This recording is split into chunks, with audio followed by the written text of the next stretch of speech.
Ұлттық кәсіпкерлер палатасының жанынан кәсіпкерлерді қолдау орталығы ашылғалы, оның көмегіне 892 бизнеспен жүгінген. Қаржылай емес қолдауға бухгалтерлік кедендік жұмыстар, консультация берумен сапа менеджменті жүйесін енгізу жөніндегі қызметтер кіреді.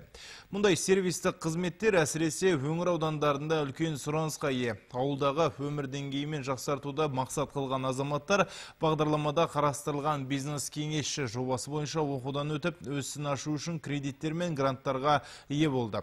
Аудандық палата филиалдарындағы кәсіпкерлерді қолдау орталығының мамандары 9000-нан астам консультация жүргізіп, 116 бизнес субъектіге кәсіп ашуға көмектесті.